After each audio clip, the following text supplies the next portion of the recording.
There we have it. It is Thursday, almost Saturday. You know what that means? More fucking fights. That's right. We got more to talk about. This betting thing isn't over.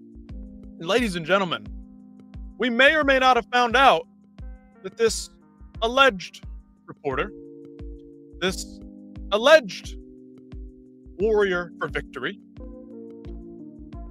is a potential fraud. Yeah, I said it.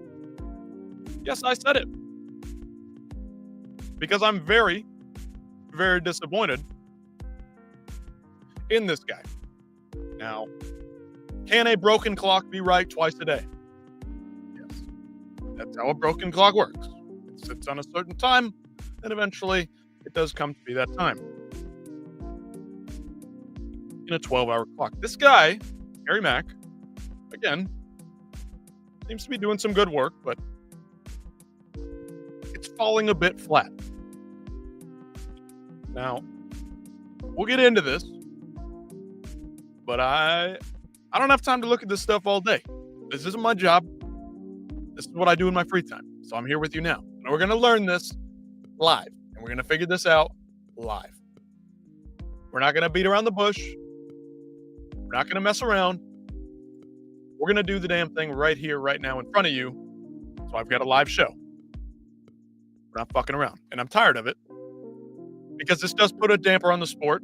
Puts a damper on everything related to this situation.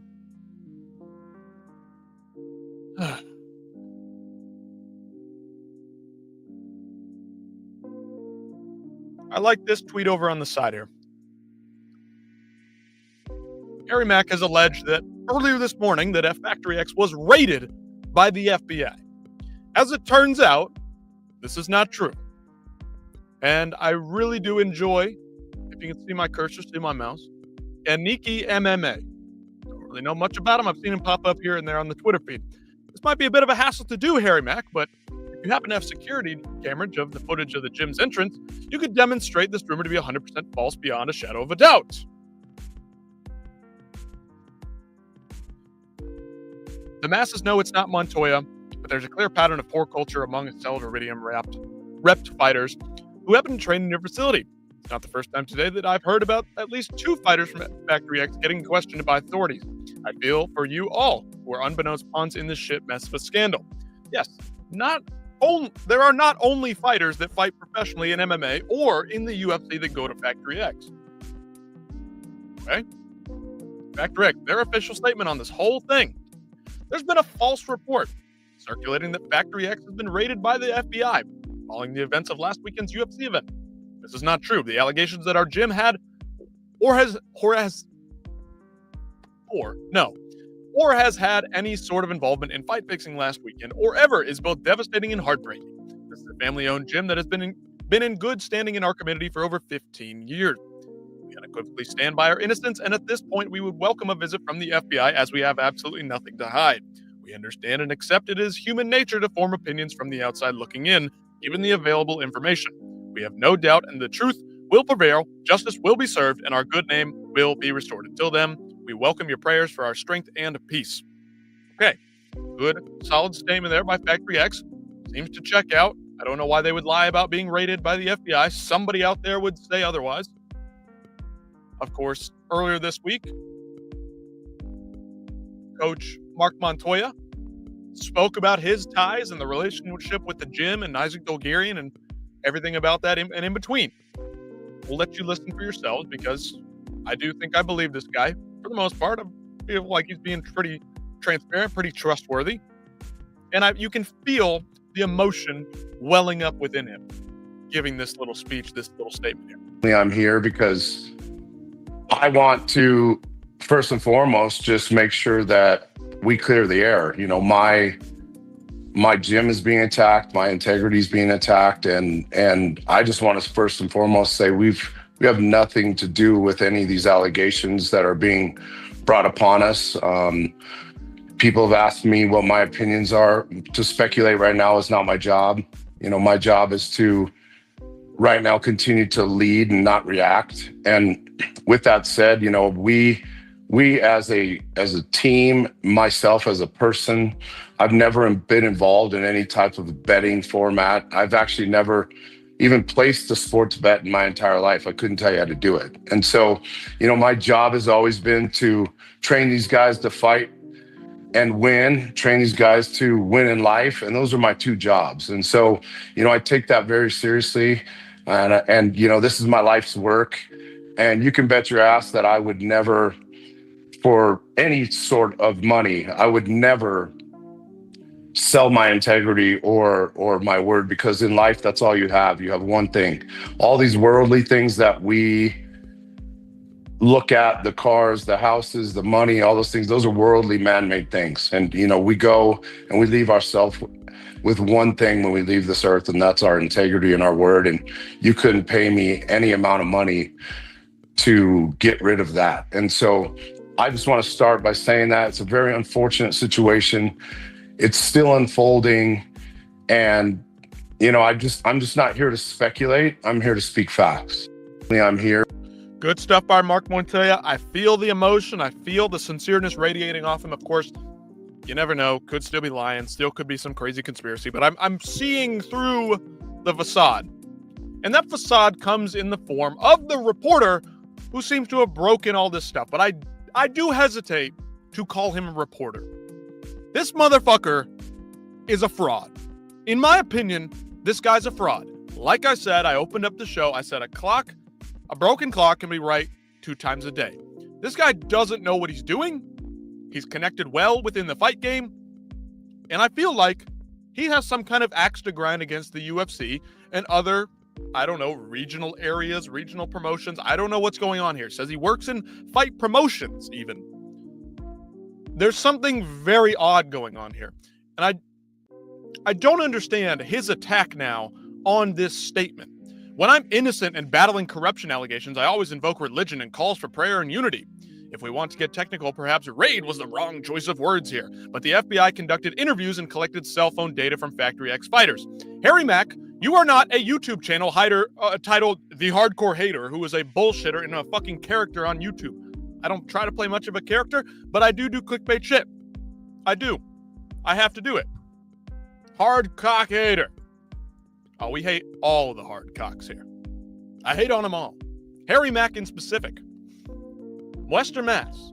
This guy, I tried to hear him out. I tried to believe this guy. I thought he was legit. I thought he was putting out good information. Turns out this motherfucker is a fucking idiot. Breaking update. The FBI has raided Factory X. No arrests at this time, but they've confiscated phones and conducted interviews.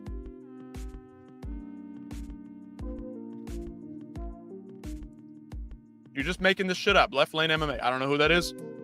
But Factory X, this is false. Why would they fucking lie if it happened? In Fuego, do you realize without a search warrant, no law enforcement agency has any sort of legal authority to confiscate a person's cell phone, and without probable cause, they aren't getting a warrant. So tell us, as a UFC insider, Harry Mack, did the FBI produce a search warrant today at Factory X? Let's start there. I mean, these are just comments. I'm not saying this is fact. But Dana said there was no issue. Now, Judah, we don't know. But what we do know is this Harry Mack guy is a fucking idiot. If he's not a fraud, he's a fucking idiot. Don't listen to this fucking retard. When I'm innocent, battling dude, fuck off, bro. You're in the wrong.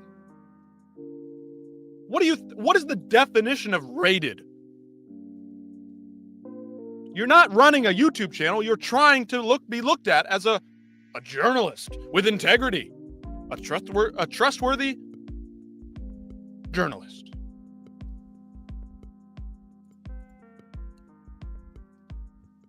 Hard cock hater. Hey, Western Mass.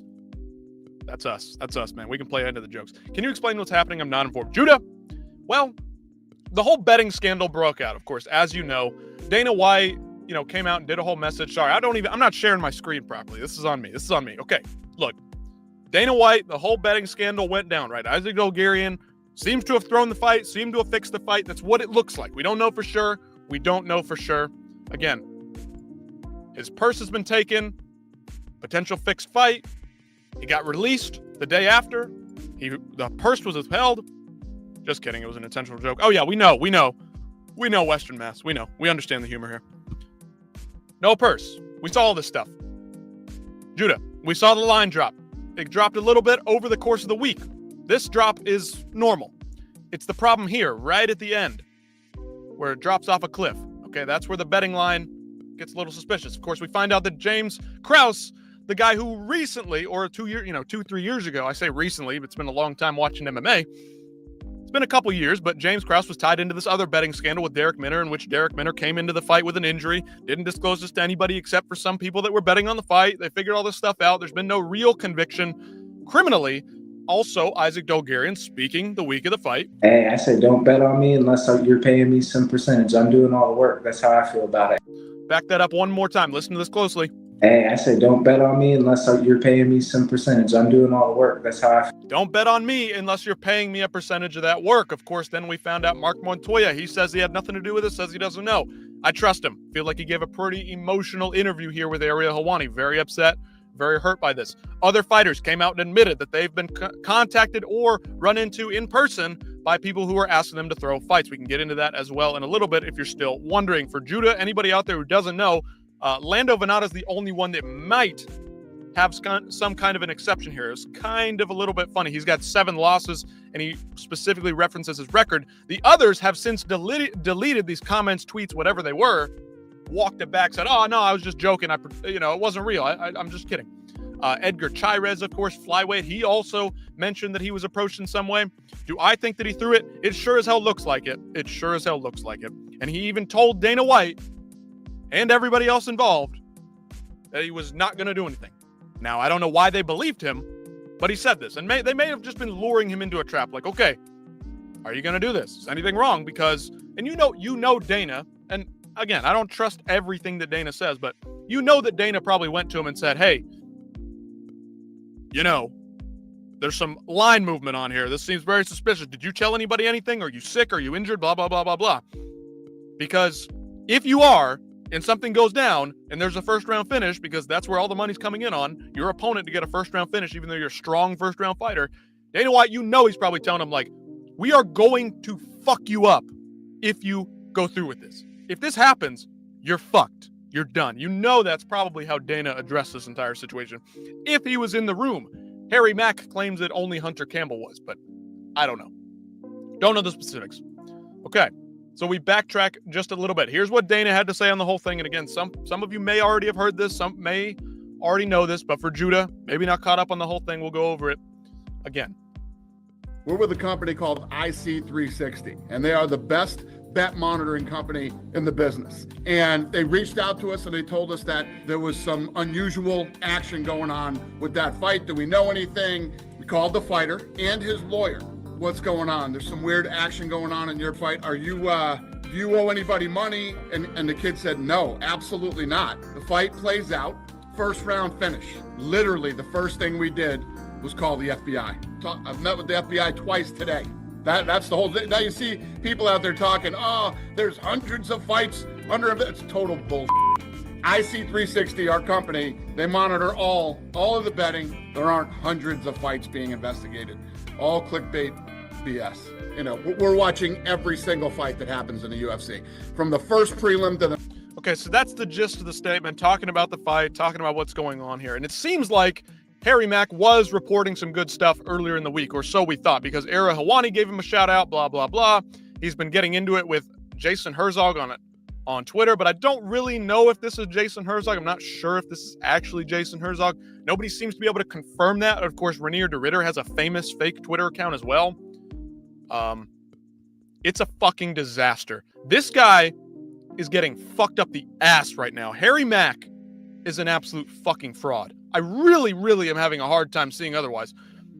He might have reported a couple things correctly, but he is making crazy accusations and then posting it out there like he's some grand journalist and not an opinion piece writer. I have an opinion. May have to check Aspinall as well for real to throw. Nah, I don't think so. I disagree. But Judah, we've got a problem here because This guy's going around toting himself and saying that he is a real journalist. Proceeding to go on somebody's show with I don't know what this is. Looks like something has been shoved up this man's ass crack, but who knows? Whatever. We'll move along.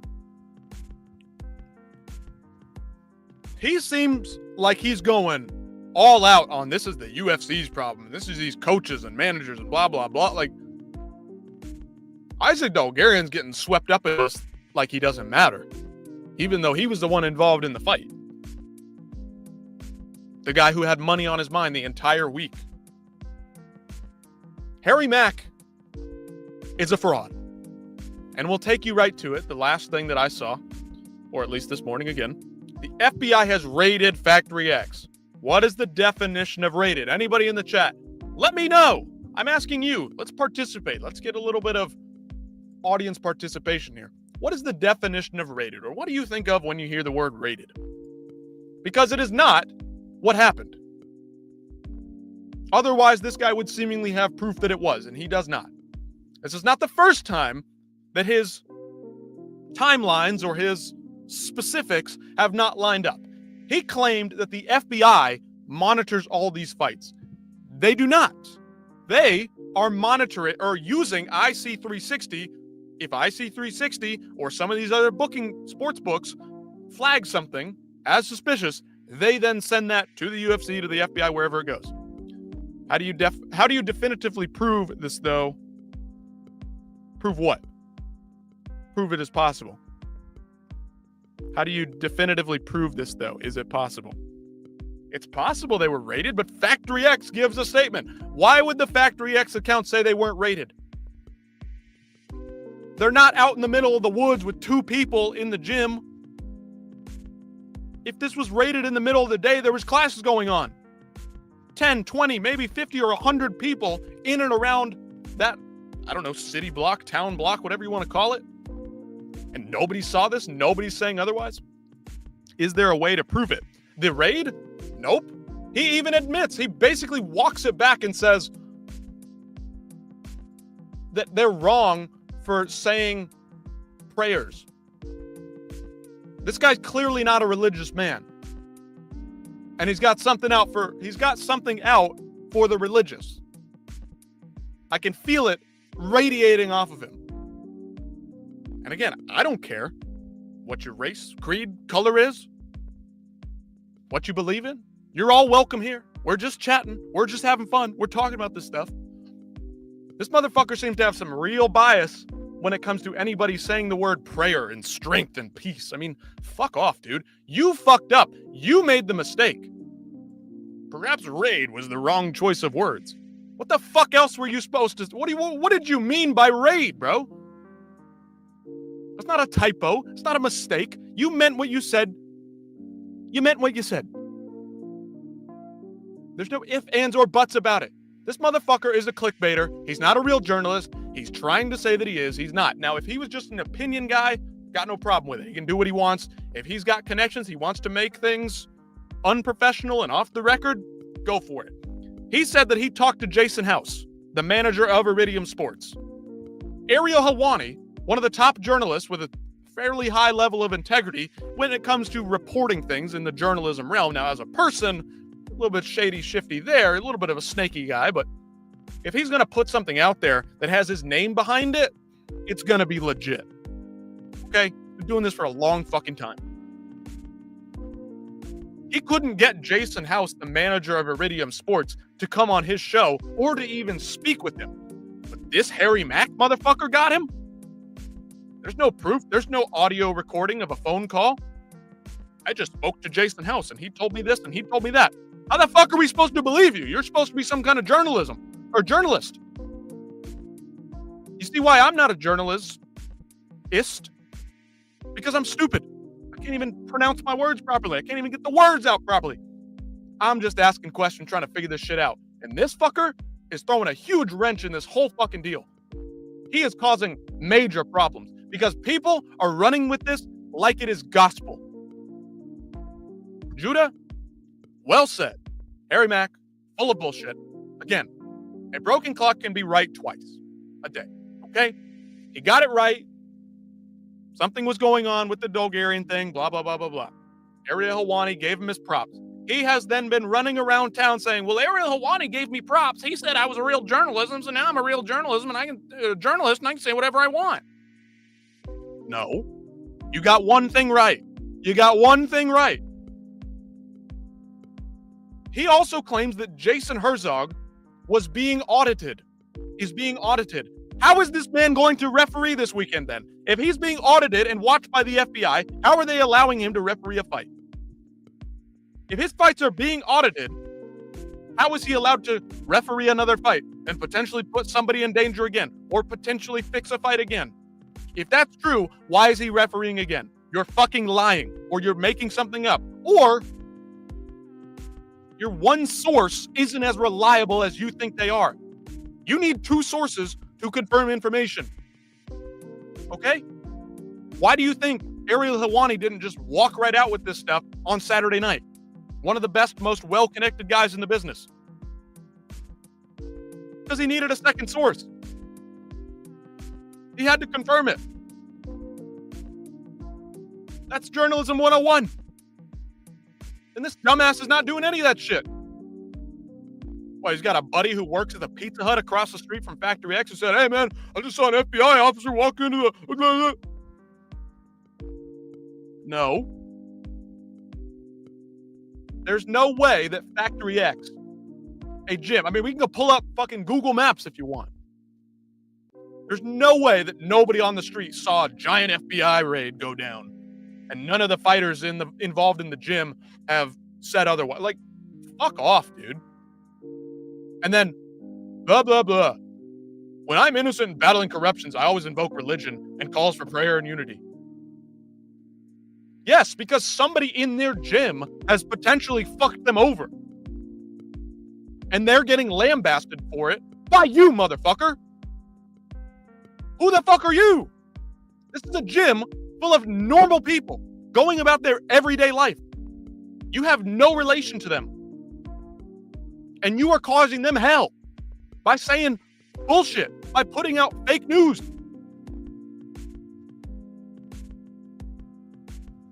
There are real trolls on the internet that will say nasty shit and dig up nasty shit about you.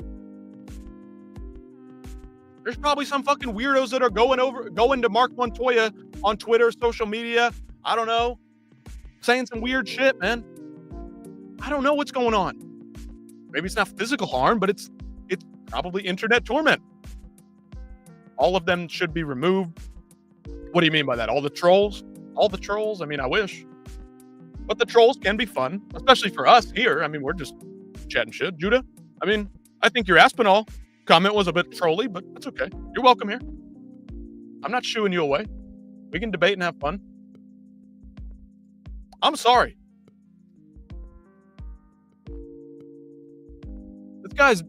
This guy's a real problem because people are believing him and they're running with shit.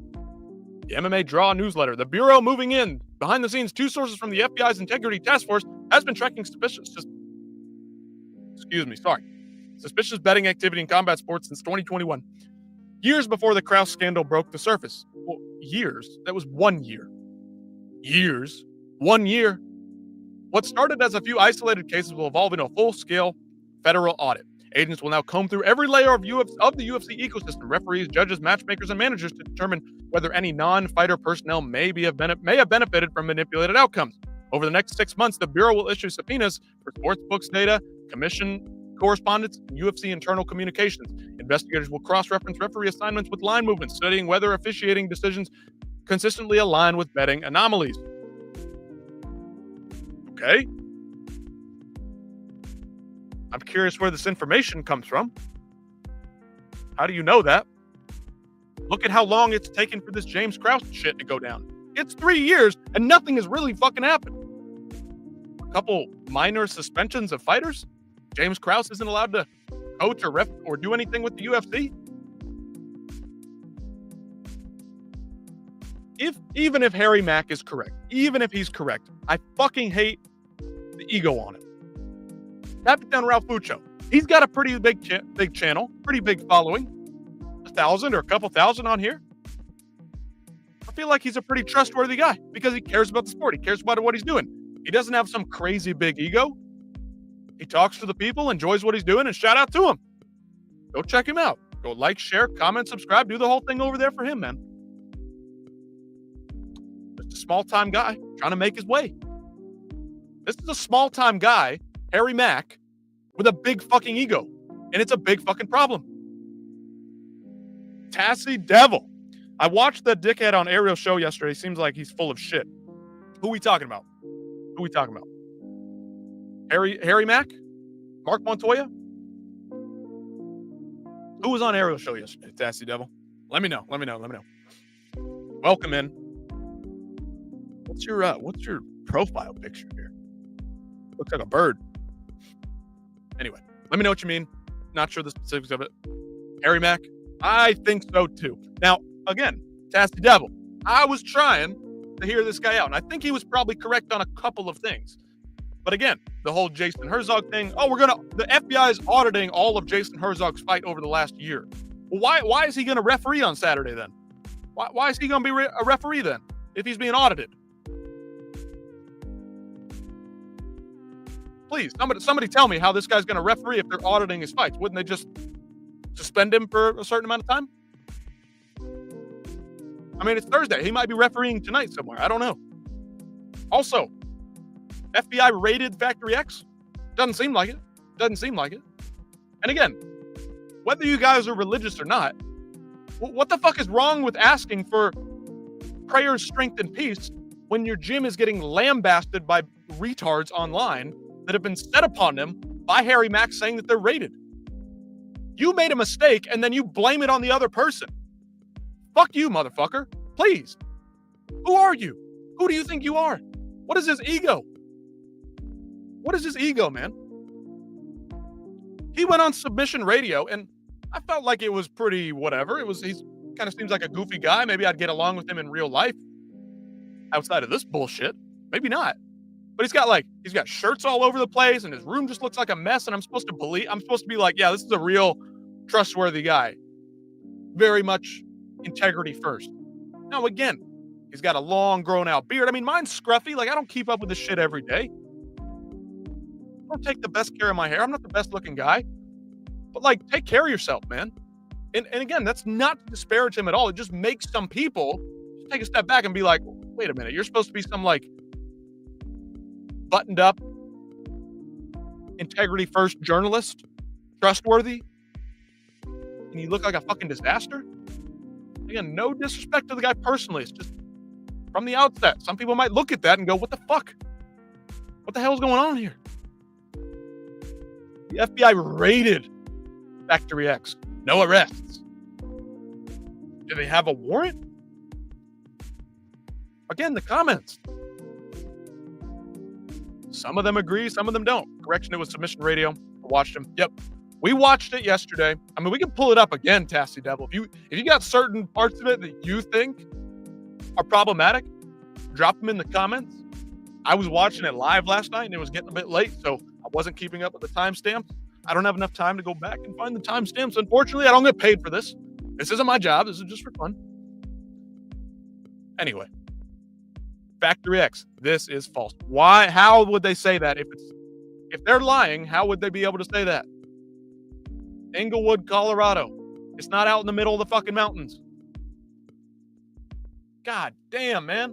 Who the fuck is this Harry Mack guy? Who is he? And why does he think he's such hot shit because Ariel Helwani shouted him out one time? If I send a super chat to Ariel Helwani's show, he's going to give me a shout out. You think I really fucking care? What am I gaining from that? What, somebody might look up my channel name? Who fucking cares, bro? Who the fuck are you? Harry Mack. Whatever, bro.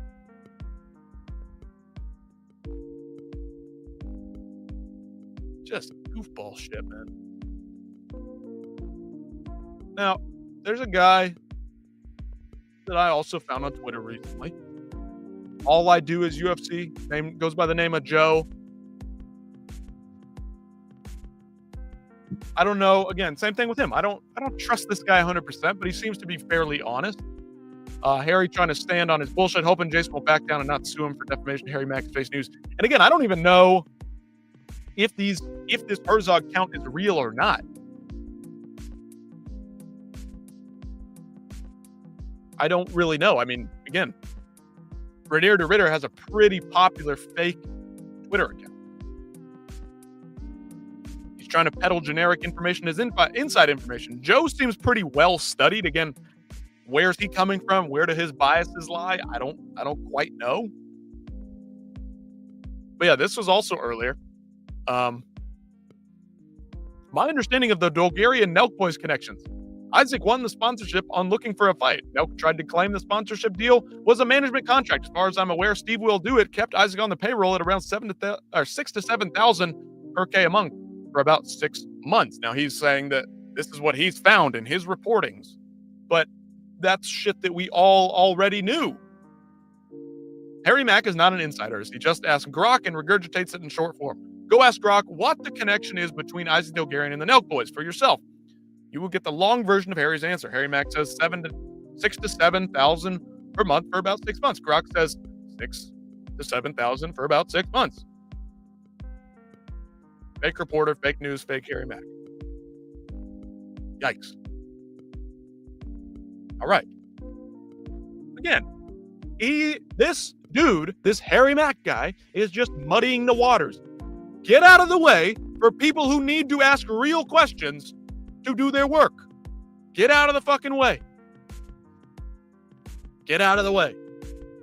Let people who are going to ask legitimate questions and actually do journalistic work, let them do it. If not, this is just vigilante journalism, I guess you might say.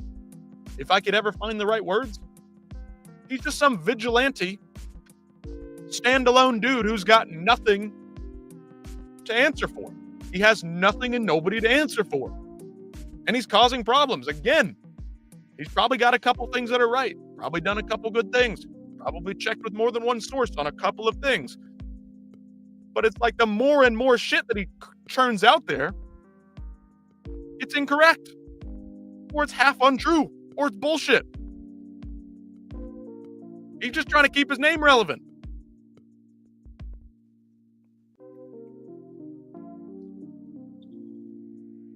Nobody's asking him to out his anonymous source. But again, I said this last night.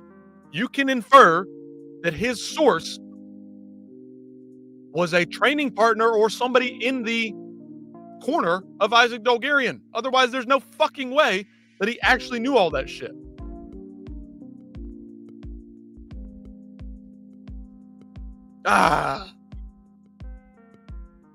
Again, Factory X being completely open and honest. Harry Mack, this is 100% false. However, the FBI is welcome to stop in anytime. Why would they lie? Why would they say this if it's not true? It doesn't make any sense, man.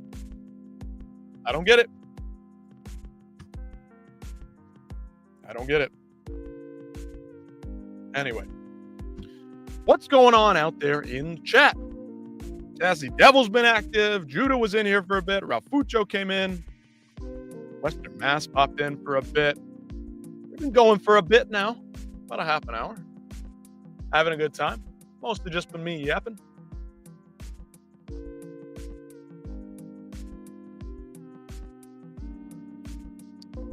We're waiting for the next thing to drop. Got to look through Twitter. I was busy today. Was not able to keep up with things. So I've got to look back through the timeline and see what all went down. So again, you guys out there in the chat, let me know. Let me know what's going on. Let me know what you want to talk about. Dana White allegedly says that Tom Aspinall's all good to go. No serious damage to the eye. No detached retina.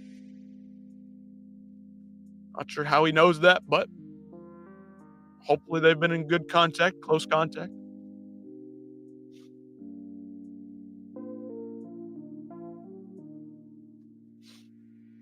All right, I don't know why that's on my page. I don't want to see that.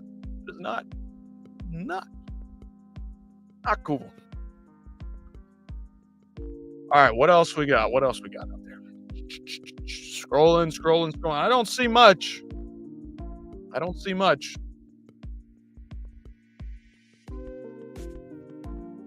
John Jones is going to be getting into TV, some kind of acting role. I had to record this video. I'm here with my friends, and I'm so grateful for how layered our friendships are. Right now, we're here reading lines for a potential TV role. I'm here with my guy Maurice Green, who just played in the movie Him. Tell him about the movie.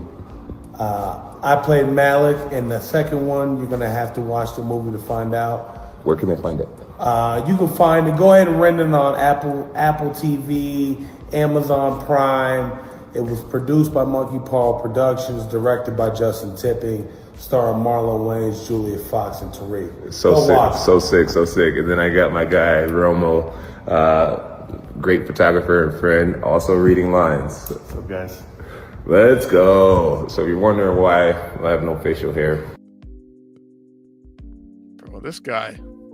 What's my thoughts on the JDM Islam fight? Now, as an Australian, you're probably going to like my answer. Unless your flag is New Zealand, but it looks like I see some white in there.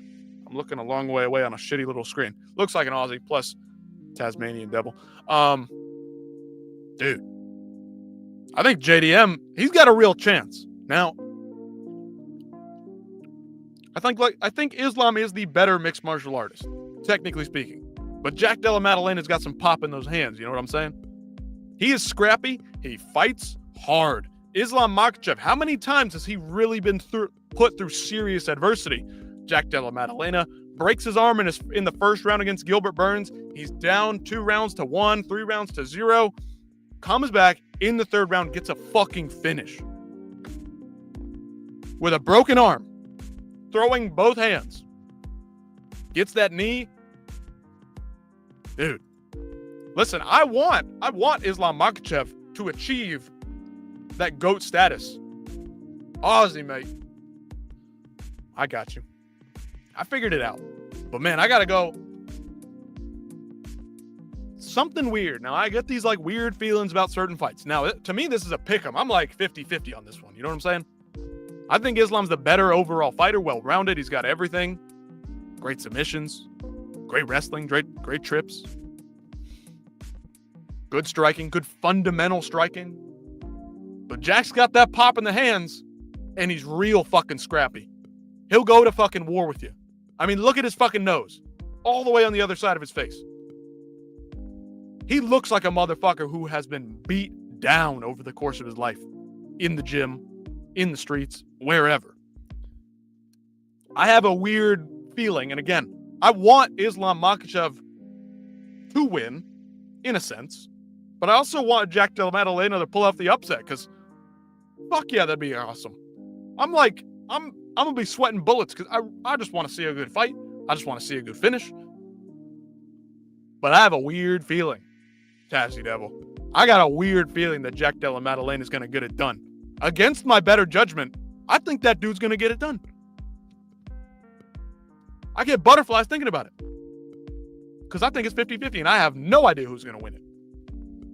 I trust Islam Makhachev's better skills, but I got a weird suspicion that JDM gets it done. I had the same thing with the Sean O'Malley, Aljamain Sterling thing. I thought Aljamain was just going to take him down, do his thing. But man, I woke up the morning of the fight and I said, you know what? And again, I'm no big fan of Sean O'Malley by any means, but I had a weird feeling the morning of that fight. And I was like, I woke up, we're 8-10 hours away from the fights. I'm like, Sean O'Malley's going to get this shit done. He's going to just fucking do it. I got a feeling. Jack's doing a lot of work with Craig Jones and Volk. Hopefully it pays off. I mean, Craig Jones, Volk, they know how to deal with Islam Makhachev. Of course, the first fight with Islam Makhachev went the distance. Volk, very close to winning that fight. I don't think he did, in my opinion, but very close. Could have gotten it. Possible. Craig Jones seems to have unlocked the key to defeating or at least stalling out the Dagestanis. If he can't beat them, he's stalling them out in a manner that nobody else is. Craig Jones has unlocked something. He did it for Volk, and it's been more and more time. I'm losing my words. Time has progressed. It's been a few years now. How much better has that training gotten for Craig? How much more does he know about these guys? How much better can he prepare somebody to fight these guys like he did Volk in the first one? But Volk is also a stockier guy. Harder to finish on the ground, harder to submit, harder to get a hold of in certain situations. Jack Della Maddalena, a little bit taller, got a little bit more reach, got a little bit longer neck, you know what I'm saying? A little bit taller. So we'll see. But I got a weird feeling, at least right now, that JDM might get it done. And maybe the size may be too much, but Jack's not a big welterweight. We have to keep that in mind. Jack's not a big welterweight, and Islam is a massive lightweight. But that 15-pound jump is not the same as a 10 or an 8-pound jump when you get the weight, the 1 pound or 2 pound allowance, depending on where you're fighting at, what region, what promotion. Now, of course, they're in the UFC. They give him a 1 pound allowance, but it's a title fight. So they both got to make 170. It's 15 pounds difference. Is Islam going to put on 15 pounds of muscle? I don't think so. But does he have to cut as much weight, hurt himself, damage himself as much as Jack Della Maddalena? Maybe not. But Jack, according to the reports, he comes into these fights weighing, or, the night of the fight after he's already weighed in, 24 plus hours after. We're talking 184, 190, nothing crazy. 181, I even saw. I mean, JDM's no massive welterweight by any means. So this could be Islam's chance to actually get something done on the ground. He's not facing a giant behemoth with a fucking turtle shell, Sean Brady, or a massive fucking dude in Michael Morales, right? So this might be his chance to get it done as well. So we got to take that into consideration. But I got a weird suspicion it's going to be JDM, man. I do. Can't wait for that card. Whew. Cannot wait. UFC 322, absolutely loaded. Now, I'm not a proponent of the ladies' fights all the time, but not always my cup of tea. But this fight, this co-main event, that's a motherfucker right here. That's a good one. That's one of the good ones. One of the few. What else is even out there? Kayla versus Amanda? I guess I'd watch that. I guess I'd be interested in that one. But Sean Brady, Michael Morales, top-ranked welterweight fight. Leon Edwards versus Carlo Prates, another top-ranked welterweight fight. I mean, we got all kinds of substitutions in case something goes wrong. We still got a title fight, ladies and gentlemen, whether somebody falls out or not. I'm hoping and praying they don't. Beneil Dariush, Benoit Saint-Denis, that's going to be a fucking war. You know it. People shit on Beneil Dariush, but that guy, he'll swing with the best of them if he has to. And Benoit, dude's just a fucking marauder. Not to mention the prelims opened up by Billy, or Jimmy, or whatever Dana White called him on the Contender Series, by Sengur Susarkayev, Eric McConico. Susarkayev probably going to get a win there. Pat Sabatini, Chepe Mariscal. Chepe is a dog. That dude's a fucking dog. That's a scrapper right there. That's going to be a fun one. Pat Sabatini's got a pretty good chin. It doesn't kind of fall apart in certain areas of the game, absolutely. Kyle Dawkins, long, rangy, younger fighter coming back into the UFC after some time off. Gerald Mearshart, probably going to be a pretty good contest. Gerald is on the wrong side of 35 now, so we'll see. Malcolm Wellmaker, Cody Haddon. Malcolm probably going to get a big win here. Sorry, Tazzy Devil. I'm sorry. I don't know if Cody Haddon can hang with him. I don't know if he can. Aaron Roman Kopylov versus Gregory Rodriguez. RoboCop versus Kopylov. This is going to be a great fight. Put this as the main event of the prelims. Put this at the top of the bill. Bo Nickel, Rodolfo Vieira. Hopefully they grapple just so we can see Bo Nickel fight a jiu-jitsu ace in Rodolfo Vieira. I want to see him test himself on the ground. I want to see the ground and pound. I want to see the jiu-jitsu defense that he has. Will he? Or is he just going to poke and prod at range like he did with Paul Craig? Probably. I don't know. But you guys let me know what you think about that one. UFC 322. We got one more Apex card to get through. Not the best that the world has to offer. But it's something. It's okay. It's better than last week's, in my opinion, in terms of the action potential.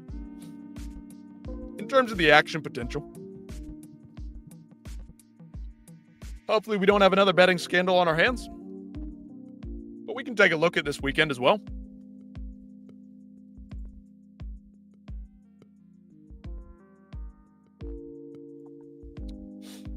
I do like the look of Miles Johns and Daniel Marcos at 135. Should be a good one. Zachary Reese, Jax McVeigh, two guys that are pretty live by the sword, die by the sword at 185. I believe looks like a catchweight at 195. Hokett making his debut against a jiu-jitsu ace. Jimenez, maybe he can wrap him up early when they're dry, but Hokett, pretty good wrestling fundamentals, pretty athletic, not a massive heavyweight, so he don't have a lot of weight hanging around him, probably coming in at 230, lower 240s.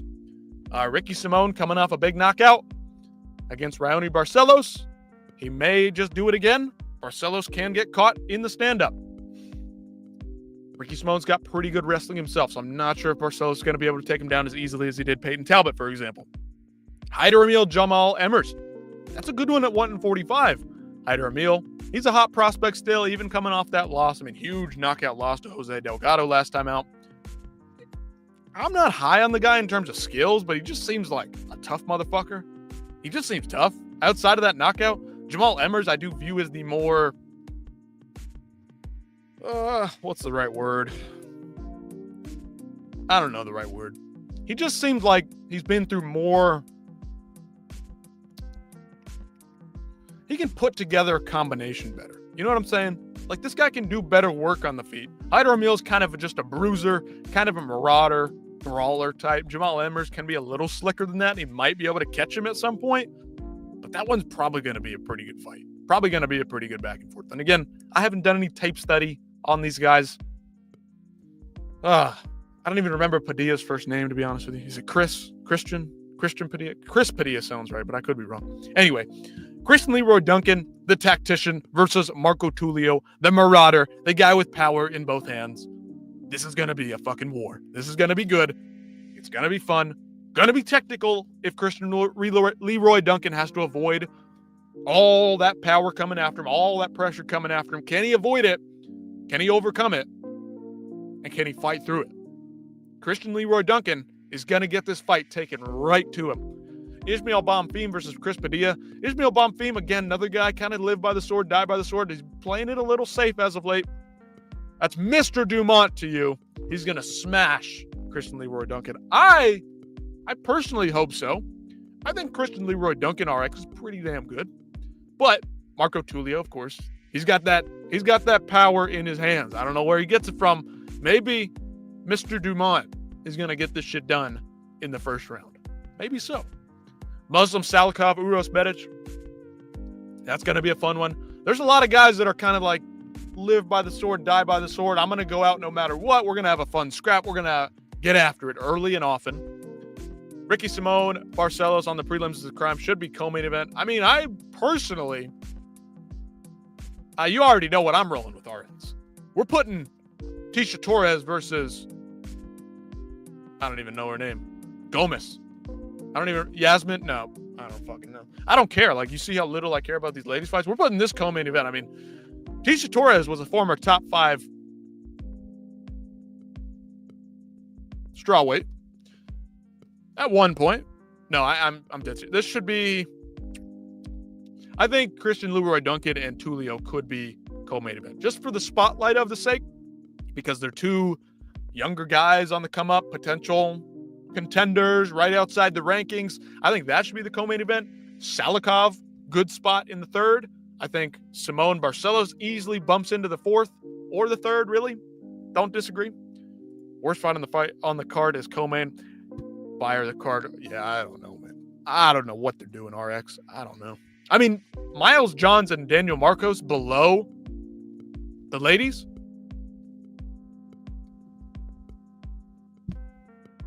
What are we doing? Now, I don't mind Zachary Reese and Jackson McVeigh to open up the card, like get a bang, start out fast, start out in a good way, put on for the crowd, the 3 people in attendance, put the people at home. I don't know, man. It is pretty fucked up card order. Weird. Matt Schnell and Morales coming off the Ultimate Fighter. I don't trust Matt Schnell. Where's he been? What's he going to look like? Can he even make weight? I mean, we're not too far away from making weight, but both female fights are decent, both top 50. I didn't even know. I mean, I knew Bueno Silva was probably kicking around in the 135-pound range because what are there, like 5 of them or 10 of them only? I mean, whatever. Have to go, mate. Just changed my notifications, so we'll see you post now. Dazzy Devil. Thank you, sir. Thank you, sir. Thank you, sir. Jack Della Maddalena for the win. I'm a little bit skeptical of it, but that's what I'm leaning with right now. It's what I'm leaning towards. So, Tabby's Devil, have a good night. Have a good day. Maybe you're just going to work first thing in the morning. I don't know what time it is for you. But thank you, brother. Appreciate it. Threw the notifications on. He's doing the thing. He's getting this thing up and running. We're going to keep it going. Did they think it was did they think it was the good welterweight Morales when they made the fights? Dude, I swear to God, this is probably some intern. It's probably like Dana's cousin's son. And he's like, hey, bud. And it's some fat kid. Some 300-pound kid who's never been outside a day in his life. And he's like, hey, man, I need you to put these cards together. You order them however you want, buddy. Yeah, order it however you want. It's just an Apex card. Doesn't matter, man. If we got ranked ladies fights, my preference is, unless it's a good ladies fight. Now, I do think Tisha Torres and Gomez is probably going to get scrappy because Gomez is a bit of a marauder herself. I mean, questionable whether or not she's a man. I mean, but she's pretty damn good, pretty powerful. And Tisha Torres, she's more active, moves around a little better. Same thing with Mayra Bueno Silva and Cavalcante. I think Cavalcante is the better, technical striker, but Bueno Silva, a little bit more of a bruiser, more physical, more pressure on her side. So I agree, RX. I will concede they're probably going to be some pretty decent fights. I'm surprised. I don't hate them where they are because that's my tendency for these ladies fights. But like 2-3 years ago, RX, you know damn well this would be the co-main and the feature bout if this was like 3 or 4 years ago. I'm glad they're doing this. Cavalcante's pretty decent. One of the only good ones at women's 135. Yeah, I guess. I just don't care. Like, she's not gonna beat Ketlin Vieira. She's probably not gonna beat Dumont. She's probably not gonna beat Kayla Harrison, and she's definitely not gonna fucking do anything to Amanda Nunes. Definitely not. So I don't care. I don't fucking care. I don't care.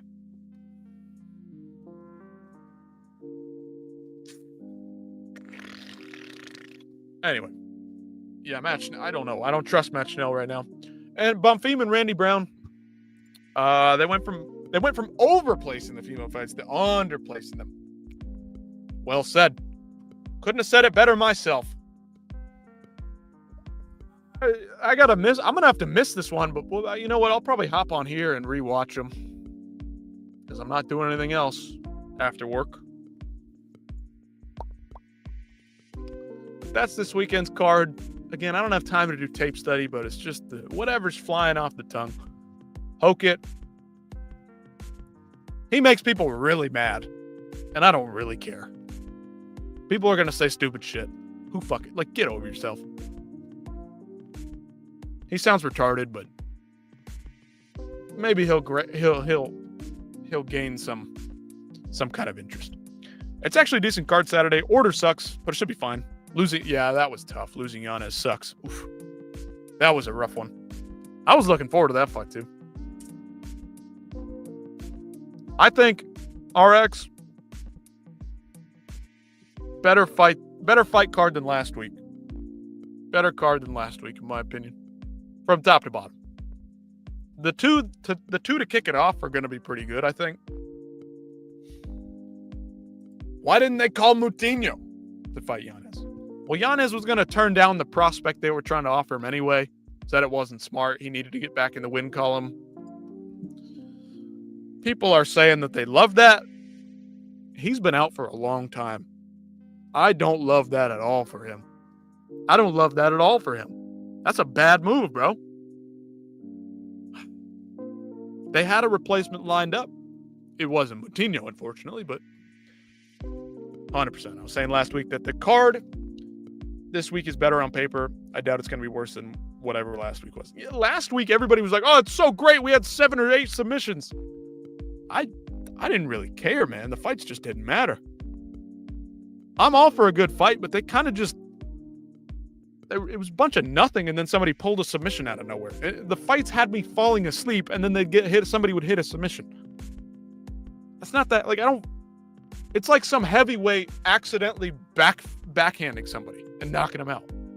Yanez saying no to a fight sucks, getting me in the bag race with the UFC. Now, again, I understand from a human perspective, I'm going to say no, I wasn't preparing, I need to get back in the win column, but like, he's pretty damn good. They're probably not offering him anybody tough. Take the fucking fight, be a fucking badass, dude. I would respect him more if he did. No fight fixing and eye pokes, already a better card than last week. I mean, we haven't started yet, buddy. We haven't even started yet. We haven't even gotten anywhere. RX, you're in here now. Pretty active in the chat. What are we thinking about this Harry Mack guy? You looked into this guy at all anymore? We were doing a deep dive on him earlier. You might have to rewind the tape. I was trying to hear him out. I was trying to take him seriously. Dude's a fucking idiot. I mean, RX and I have had our fair share of spats back and forth disagreeing on things, but I don't think he's an idiot. Alan Bogosius, who offered Yanez, I heard. If you want to look him up on tap, we can pull him up. We could pull that up right now. Alan Bogosius. That sounds familiar. I might know who that is. I might know who somebody is. I might know a prospect. Now, if they're ladies, I have no idea. The only one I did know, Alan Bogosius. LFA? Yeah, LFA. I knew it. Okay. He is an LFA guy. That's where I knew him from. I recognize him.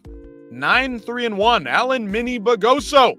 29 years old. 5'5", coming in at, maybe he's a flyweight. Maybe he's a bantamweight. Not so sure. We'll check. But ninja choking his last time out. Round 2. Decision over Christian Giovanni. 4-4. John Sweeney. And a loss to UFC fighter. Farid or whatever. Farid Basharat. Farid. I don't know how to pronounce it. He's got a couple of losses on the record, but 2 decisions. Oh, he's the guy that fought Farid. That's... Okay, so I've seen this guy a couple times.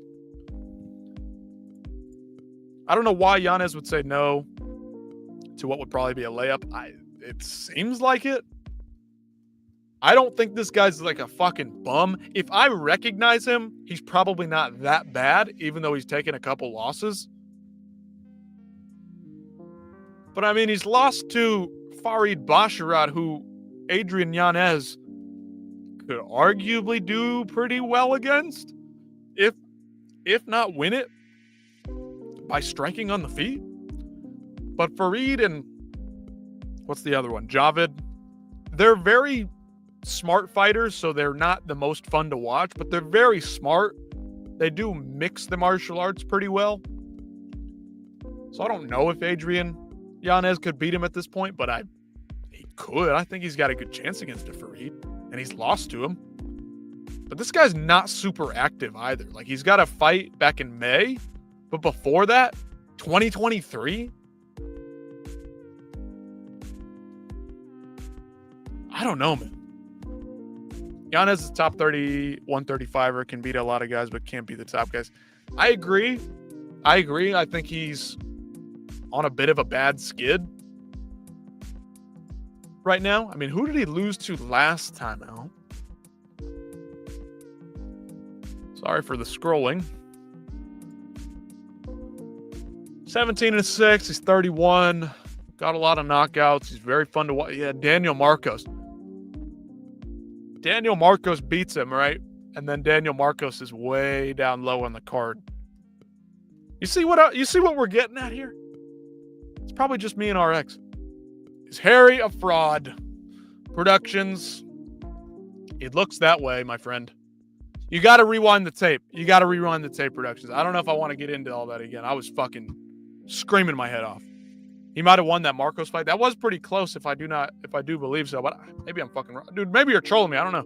Yeah, it was a split decision. It was close. I don't remember the fight, to be honest with you. Very well. Yeah. Productions. Looks like Harry Mack is a bit of a fraud. He never shook his homeboy hand after he punched him in the jaw. He's nothing but a fraud. Ooh. Woo.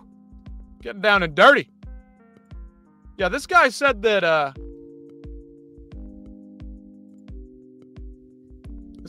there was a raid at Factory X today. And then he had to walk back his statement entirely and actually called them out for saying, we welcome your prayers for our strength and peace. So this guy's clearly pretty,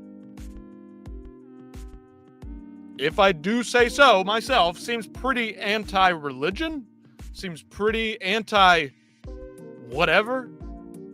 Not cool. Jack Dilla will put Islam away. Whew. I don't know. Could be a close decision. I think he could do it. Outbox him, maybe. I'm not a big fan of this Harry Mack anymore. I think he's a broken clock, and he's right 2 times a day. He's right sometimes. Ian Gary gonna smash Muhammad? I hope not. I don't think he's gonna smash him at all. Smash is a strong word. Thinking about odds and bets on this card, so weird after last week. I'll have to look at it. I think I don't pay attention to the fucking odds. I don't look at the odds at all. That's not my thing. I don't bet. I don't do any of that shit. Yeah, but it's gonna be weird. We can look at the odds if you want. I mean, why not? I want to see Ian Gary versus Jack Della, 2 young strikers. I'm not a big fan of Ian Gary. I gotta be honest with you. He's boring as fuck, dude. We need JDM, Morales, Prates within wins next week. JDM, Morales, Prates. Dude, I'm with you on JDM and Prates. Michael Morales is a motherfucker. I want Sean to win this time. I want him to win. I don't know if he can. I want him to win because he's older. I want him to get his shot. I want him to get his chance. Before all is said and done, I know Michael Morales is going to be around for a while. Prates winning for sure. The other 2 we're hoping on. I got to disagree on the Morales. I think he's going to come back around. He'll be around longer than Sean Brady will. That's why I want Brady to win. I want him to get his chance. TKO. Oh, I hope not. Poor Sean Brady. Leon might win. I don't know. He's a bit of a sparring, slow-paced guy. Prates is going to get down quickly. Ian schooled Prates. Yeah. But he did dance around a lot. Didn't do a lot of damage. And then Prates almost finished him. That's not a good look. That is not a good look. And I'm biased. I don't like Ian Gary because of the shit that he said about Neil Magny and his kids, and then they use that against him in court. His wife and their lawyers or whatever, trying to figure out custody of their kids, and they're using it against him in court, what Ian Gary was saying. Fuck that motherfucker. Fuck him. Fuck Ian Gary. I wish he was fun so I could overlook the bullshit on the outside of the cage. But he's an asshole. He's a terrible piece of shit, Ian Gary. And he's boring as fuck. I pay Brady to take a dive. Bet on the house. Bet the house on Morales. Source Harry Mack. Shout out Harry Mack. Somehow Ian is the lesser 2 evils versus Bilal. I don't see it that way. I like Bilal. I think Bilal used to be really boring. And again, RX Productions. I don't forget Ian Gary's a cuck. Oh, he's a motherfucking cuck. He's a fucking cuck. I think Ian's gonna tune Muhammad up. I think he might. I think Bilal might just be too slow. But again, I think Bilal mixes the martial arts better than Ian Gary does. Ian Gary's not really a finisher unless he's fighting somebody that's not on the proper level. What he's done since stepping into the rankings is not much. He's got some wins. He was close on a finish with Shavkat and couldn't pull it off somehow. He's going to knee stomp Bilal into oblivion. Poor Bilal, man. Just when he was getting entertaining, bro. Just when he was getting fun. Man, he was dumping and dinking and diving all over Leon Edwards. Pretty good scrap with JDM. And just be much faster, but can Bilal take him down? I think he can take Ian down. I think he can do it. I think Bilal's got competent enough striking to probably find his way into range, get the hands clasped. Sad to think it should be Shavkat versus Islam next week. Poor Shavkat, man. He's getting forgotten. Still going to be the boogeyman. I still have questions after his fight with Ian Gary, but again, it was short notice, last minute thing. You never know. But yeah, Shavkat, still the boogeyman, still the mysterious guy. Love the aura. Still got the aura. Shavkat is Zabit 2.0. Ooh. That's not a bad correlation there. Shavkat would have smashed Islam. I don't know about that. He's big though. See, that's the thing with Shavkat. He's a big guy.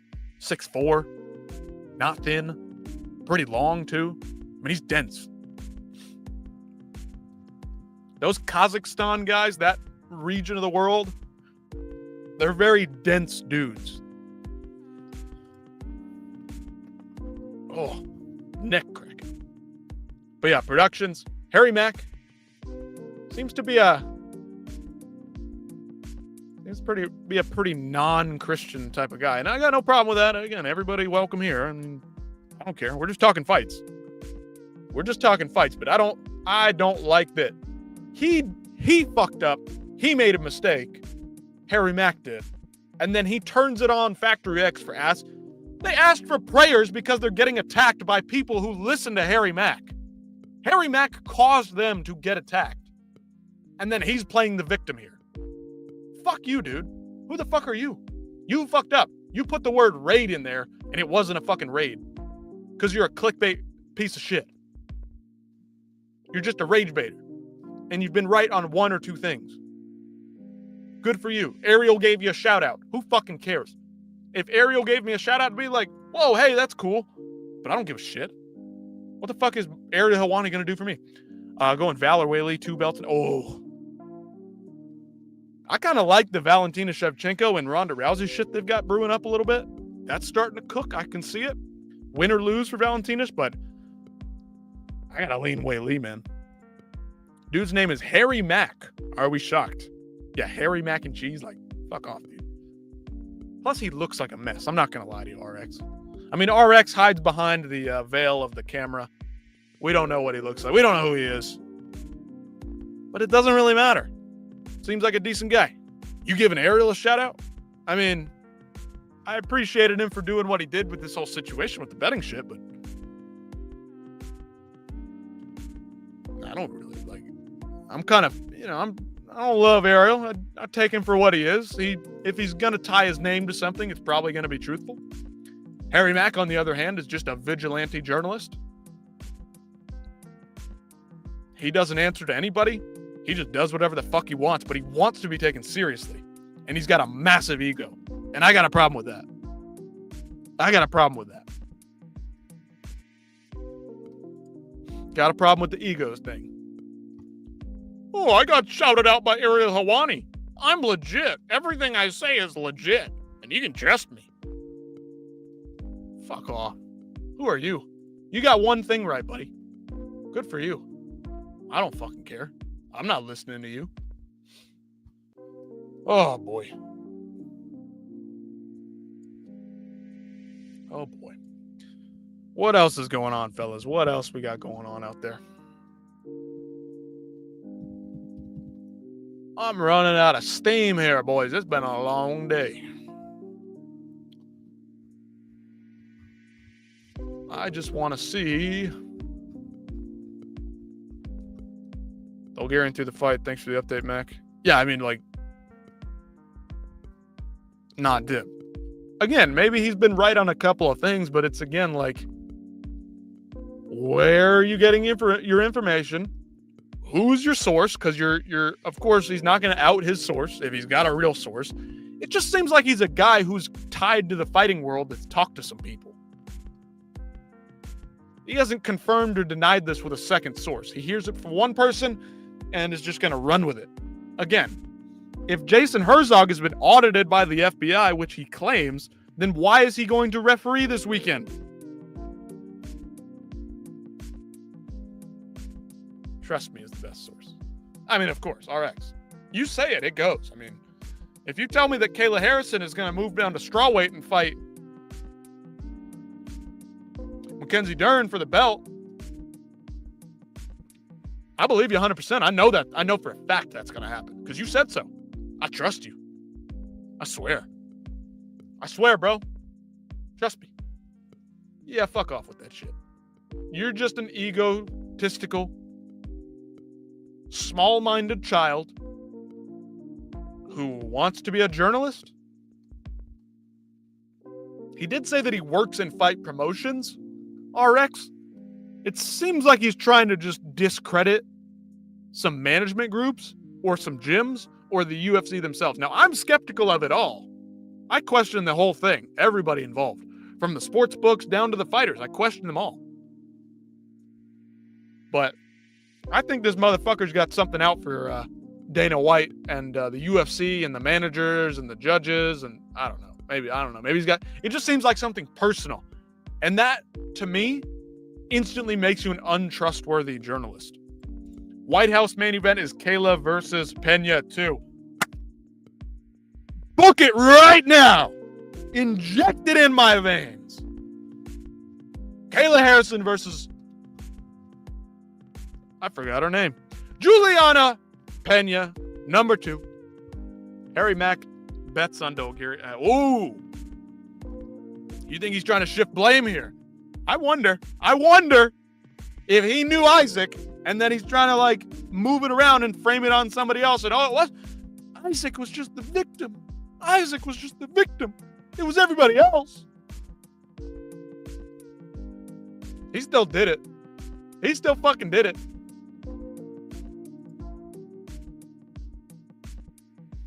He still did it. I don't know what this is, but we got a Robert Whittaker clip or something. Robert Whittaker.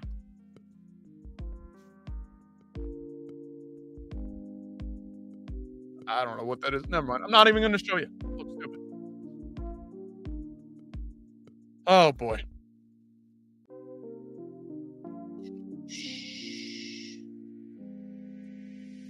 The dumbest shit I ever heard come out of this is blame fighter pay. Like, no one fights and earn money and bonuses. Like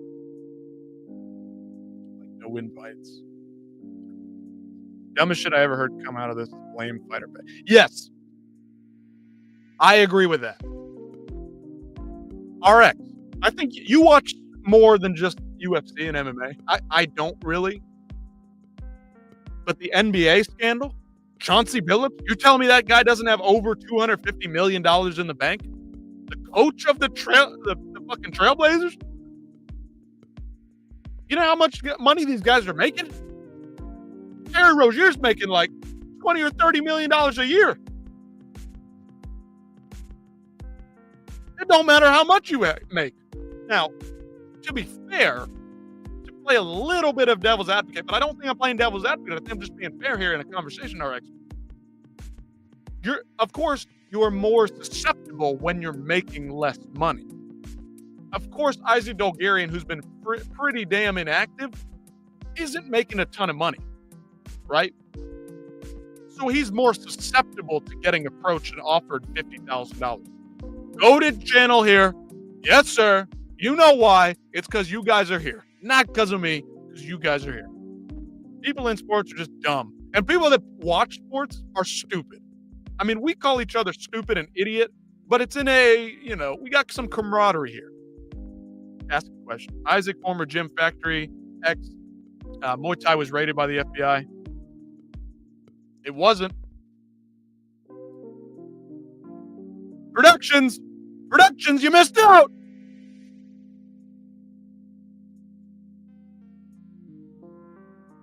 You missed out. It's not true. This fucker's cooked, bro. Harry Mack's a fraud. Productions, you must have missed it. Isaac's going to prison for life. I mean, he might still be. But this ain't true. This ain't true. Oh, yeah. Oh, yeah.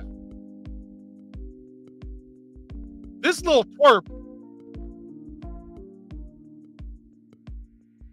he either made it up or really over-exaggerated to the point where he's probably putting people in harm's way.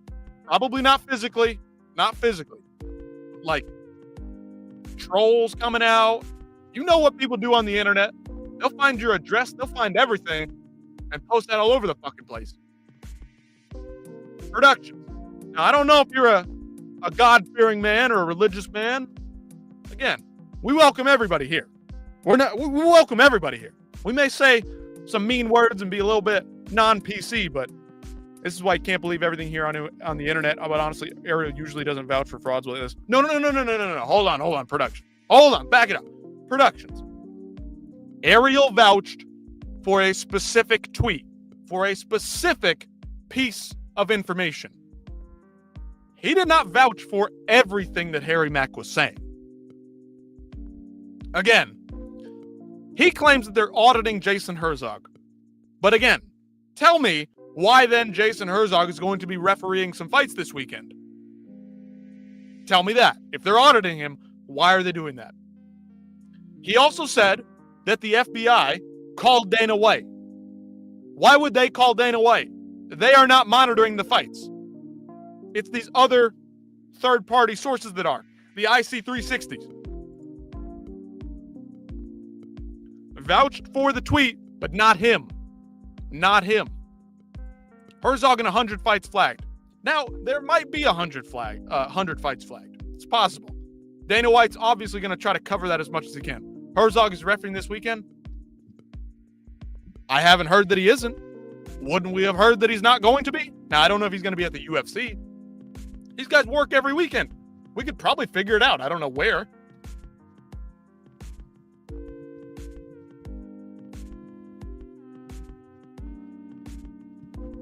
Now I got to look it up. Good old Google. Maybe they'll give us the answer.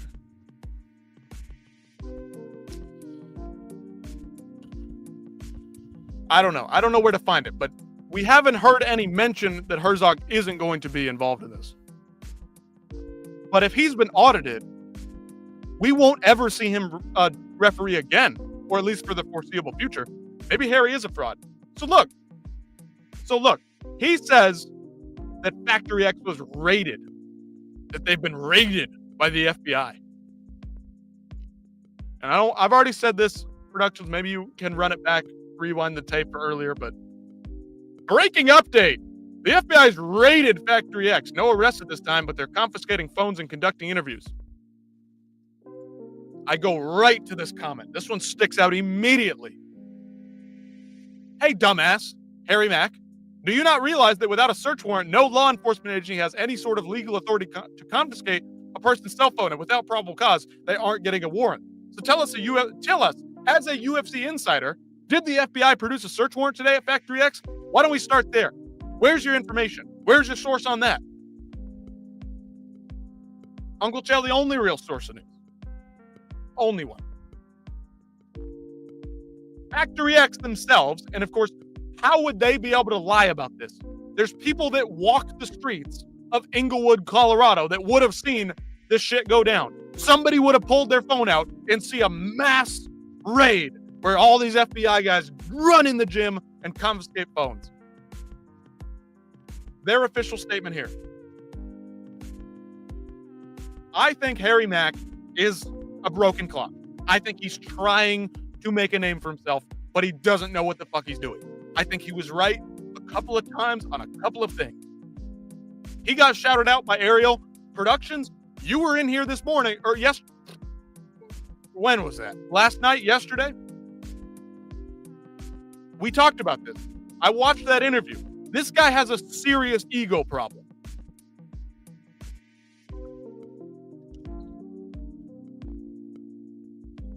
Now, again, I don't know this for sure, but they would make a they would say something. Oh, Jason Herzog, blah, blah, blah, blah. You know, we'd know.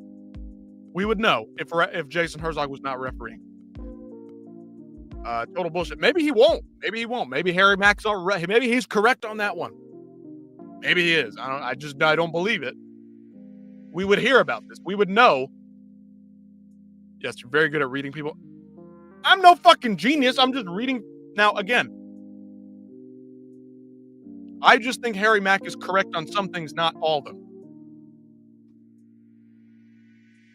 The facts don't add up. The FBI called Dana White. Dana White says, I called the FBI right away because I had to report this.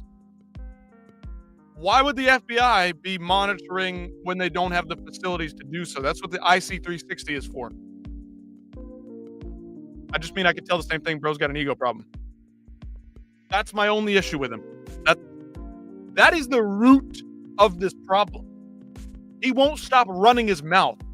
How the fuck did this guy get a phone call on the record with Jason House, but Ariel Helwani, one of the most trusted journalists in the space, can't even speak to Jason House, won't even return his text messages.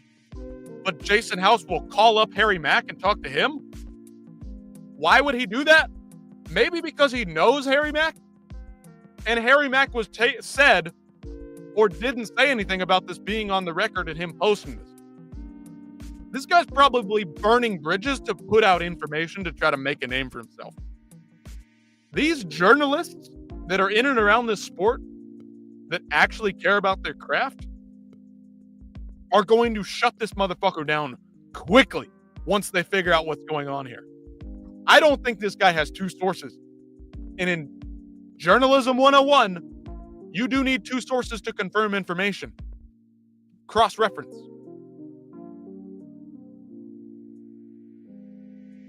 And again, I started the whole thing with this. Like, this motherfucker's he's playing victim now. He fucked up and used the word rated for clicks and views and attention, rage baiting people. I poke Harry for his sins. I agree. He's got some pretty thick glasses, though. Victim mentality. I fucking hate it. Can't stand it. You fucked up. You're causing problems. You could be putting these people in potential danger. These people at Factory X. These everyday people like me who's taking a free trial class, showing up to Factory X at 10 a.m., and you claim they've been raided by the FBI. Where's the security camera footage? Where are the people on the street that pull their phones out when the fucking FBI van pulls out and 10 agents rush into the Factory X? Where the fuck is that? What is going on? And now you're blaming them for saying, until then, we welcome your prayers for our strength and peace. You're a piece of shit. I don't care what you believe in. I don't care what you look like. We're having fun in a live chat. You could be really causing some issues for people's lives on the internet because you're posting utter bullshit, utter lies. Factory X, as a gym, as a company, who has probably well over 100 students, if I had to guess, I don't know. You're now causing problems for all of them. All these fucking idiot trolls that are following you, that are listening to you, that are reading these articles in support of you, Harry Mack, you are causing problems for them. And then now you're the victim because they're asking for prayers through this whole thing? Because their gym is caught in the crossfire here? Fuck you, man. Fuck off. I hate people like this. I hate them. And he can be right, and he can be doing a good job, and he might just be, at the end of the day, be doing a decent job. But there's too many things that just aren't adding up. The timelines, it just doesn't fit. So he opens his mouth and makes all these crazy accusations and put people in serious fucking jeopardy, and then he claims to be the victim. Exactly. Listen, if he was just wrong and made a simple mistake, fair play. But he knew what he was doing by using the word raid. He knew what he was doing. He knew what the fuck he was doing. He knew exactly what he was doing. Let's raid Harry Mack instead. Now, again, I don't want people to get doxxed. I hate that shit. I hate hearing about that shit, but I'm not on the internet enough to even understand how that works. I didn't even know what that meant until recently. I have no serious ill will against Harry Mack, but it's this bullshit that keeps coming out of his Twitter fingers.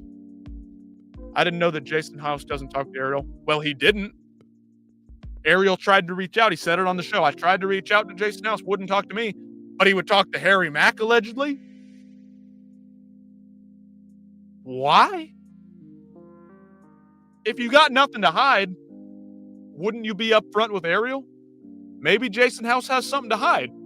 But then why would he reveal that information to Harry Mack unless Harry Mack didn't say, hey, this is on the record. I'm going to post this on Twitter. You know what I'm saying? You know what I'm saying? Anyway, I'm tired of talking about this. We got to move on. We got to move on, fellas. Productions, if you want to rewind the tape, I probably went into a little more detail earlier, but for now, we're gonna move on. Raid the Apex. There's no one there anyway, so no one would know. I'm with it. I'm down. Let's talk about Edwards' fight. Oh, what do we want to talk about? We were just talking about it. You missed out, brother. You missed out on the conversation, but we can rewind the tape. We can pull it up.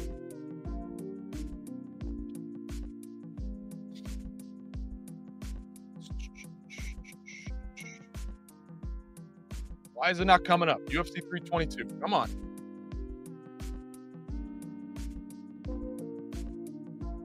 $324, $322. There we go. Part of me feels like Leon might win.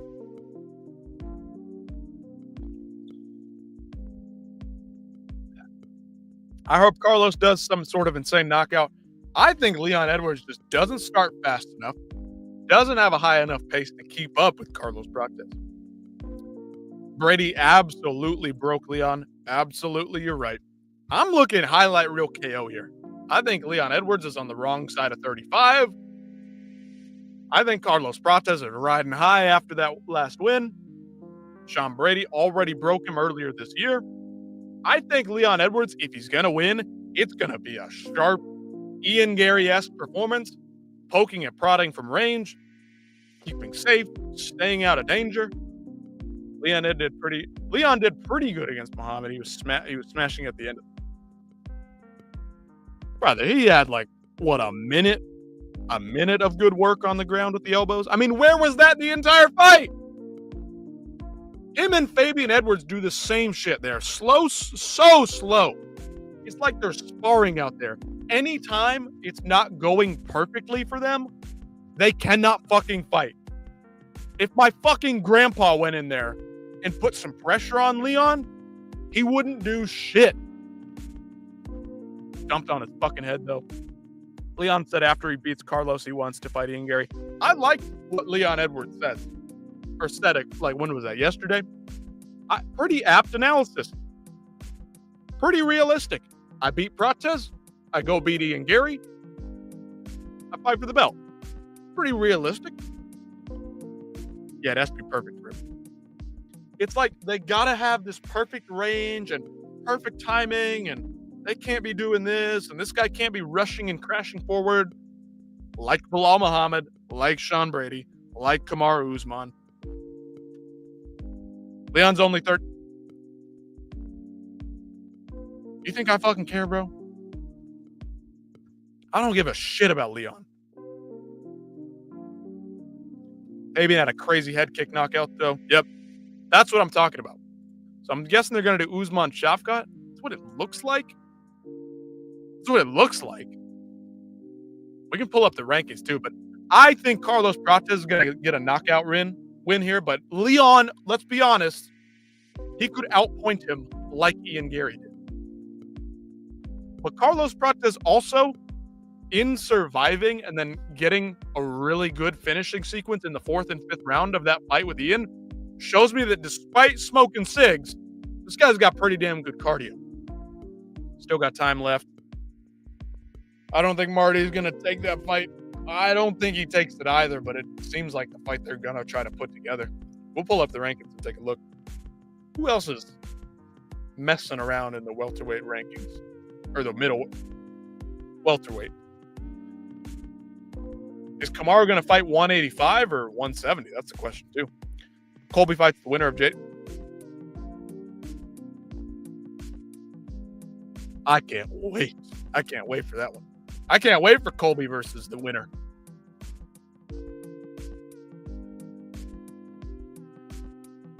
Me? Not me. We got to add screen.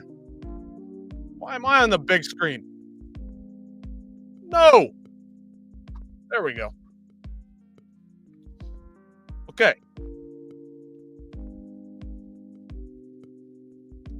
I don't want that. Hold on. Hold up. There we go. All right. I don't know if you guys can read it or not. It might be too small. Might be too low on the pixel count here. Probably only running like 720 as opposed to 1080. But that's okay. Not to be honest, if Islam wins, Ilya fighting him. Man, I hate that Ilya's got to move up. You know what though? If Islam gets the belt at 170, Ilya's got the belt at 155. Now's the time to make your belt for 165. Now's the time. I think we've talked about this before, RX. You get a double champ back in the mix. Change the divisions up, man. If JDM wins, you'll fight the winner of Brady Morales. I hope so. I hope that's it. But I mean, dude, imagine if Bilal got a knockout over Ian Gary. They probably still wouldn't put him in a title shot, but who knows? That'd be wild. I don't care for 160 weight class. We don't need another weight class. Dude, we need 165. We need 165. JDM, guys like Colby back in the day, would kill. 105 for that girl. I think 105 is better than 135. I mean, we'll be honest. 165. They need to change it up. 165, 175, 185, and then you jump up to 205. Guys like Michael Chandler don't have to cut as much weight. If Conor McGregor's coming back, I don't know if he can make 155. Islam would be great at 165. He's not that big. JDM would probably be a 165 kind of guy. It would just even some things out across the board. Jalen Turner wouldn't be. Yeah, Kevin Lee. Where does Kevin Lee fit into all this? A 165 pound division. 165. Okay. So we'll match up the welterweight division. JDM booked with Islam. So let's just say there's two guys sitting up at the top. We don't need to look at that. We're moving down here. Bilal is fighting number 6, Ian Gary. John Brady fighting number 8, Michael Morales. Kevin Holland would have another weight class to fight in weekly. Yeah, absolutely. Probably. I don't know if he can make it that low, but hell, he probably could. He's pretty damn skinny. Okay. Bonfim is matched up with Randy Brown, who's sitting outside the rankings. Carlos Prates matched up with Leon Edwards. That leaves us Mr. Shavkat, Mr. Kamaru, Mr. Joaquin Buckley. Buckley's not fighting Kamaru. Kamaru just beat him. Who else we got? Colby and Gilbert still kicking around, even though they shouldn't be there. Jeff Neal. There's only one fight to make. If Kamaru's fighting at 170, it's going to be Shavkat. Randy Brown's going to be ranked soon. I think he can get it done against Gabriel Bonfim. If Gabriel Bonfim wants to go the boring route and wrestle and try to just wrestle fuck him to death, I mean, I guess he could probably win. Randy Brown has been taken down. And again, MMA math doesn't always work, but Randy Brown, now he got hurt and dropped himself in the fight with Dalby. Dalby took it to Bonfim and beat his ass. Randy Brown ended up getting the better of Dalby, so take that for what you will. Jeff Neal's not getting a jump up anytime soon. Colby's probably not getting a jump up unless they do a Kamaru 3, which is possible, but I doubt it. That would be like an easy win probably for Kamaru at this point if he could beat Joaquin Buckley.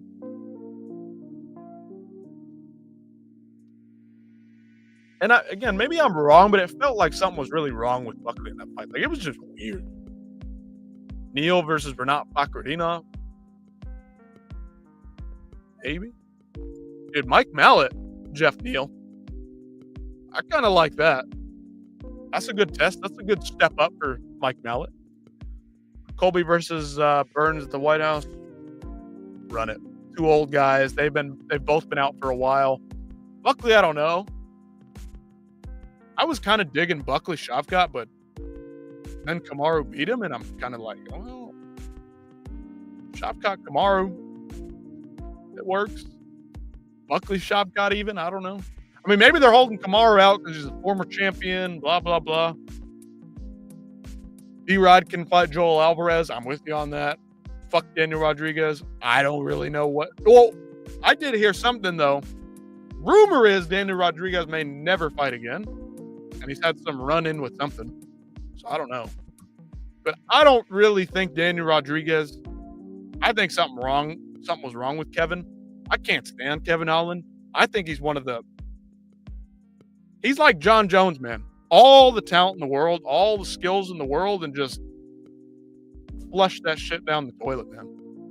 He did. I think that's Kevin Holland. I think he's really fucking good, and he's wasting all of his potential.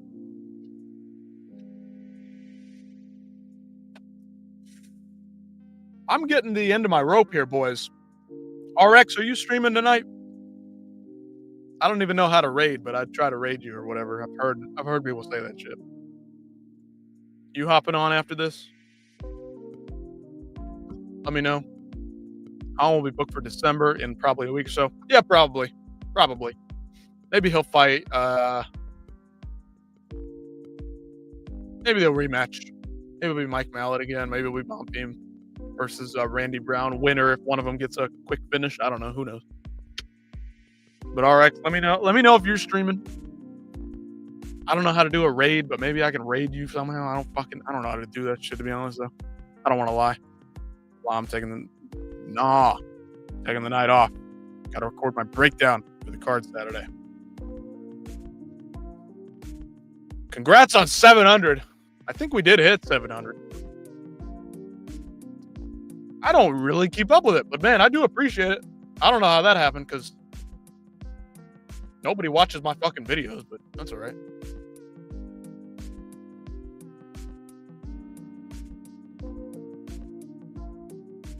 $706.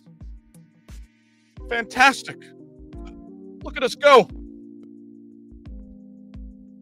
Yeah, I got some good videos on there. I mean, look, what are the videos getting view-wise? I mean, are we doing okay? 33, 10, 28, 82. Not bad. Made it to 7 years old. Did you? Holy shit. Maybe I've been doing it for that long. 608. We finally have more subscribers than I do videos. Look at that, boys. Look at that. 22, 36, 55, 66, 97, 82, 32, 120. Not bad. 7. That was terrible. I'll be honest. That wasn't my best. All the Dogarian updates got you to 700. Hell yeah. How many do I have? Like 30? 1, 2, 3, 4, 5-ish if you count the recap. We need a UFC 5 celebration stream. That we do. We talking video game or we talking the old school event? Dude, look. 456, 469. Shout out to whoever was watching those. 139. UFC 321 was ass. Wasting 2 vids on Ronda was silly, though. I don't care. It took me like 5 minutes to record those. That one wasn't even 4 minutes. It took me nothing. That one was more relevant. This one, not so much, but I needed something because we didn't have much to talk about other than the betting stuff. I was getting tired of talking about the betting. I was pretty proud of this thumbnail. Pretty proud of that one. Pretty proud. What else? Recap. Didn't do too well. Contender Series recaps didn't do awful. Just call Ronda and bitch and move on. Yeah, that video could have been like 2 seconds long. She is just a bitch, dude. She's just bitter. I feel bad for her, dude, that she thinks that way. I think she would get some applause if she came back to an event. I think people were like, she was very popular. Like, when it was around 2015, 2016, like, I wasn't a hardcore fan at all. Very casual. Her and Connor were the only two people outside of like John Jones, GSP, Anderson Silva that I knew. Yeah, I mean, we do all right. Look at that stretch. 170, 100, 188, 171. Woo. We were cooking. Man, we were cooking for a time. We fell off. She can just shut up and let the UFC continue to pretend she was any good. I mean, she was better than the soccer mom she was beating. What's the most viewed vid? Hell if I know.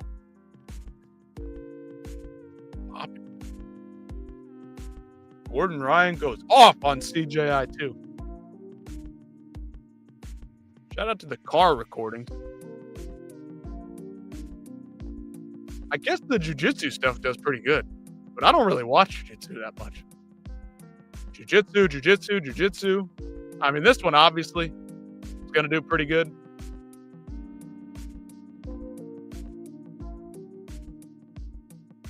I called him a bitch. Now, props to Jamal Hill. He is one of the more self-conscious people. I'm so old I remember the combatic's name. Yeah. I don't know. I thought it was too hard to say. Somebody would say something or misspell it on the chat. Plus, I couldn't even say it. So yeah, hardcore hater. I was getting so much shit, RX, for being super pessimistic.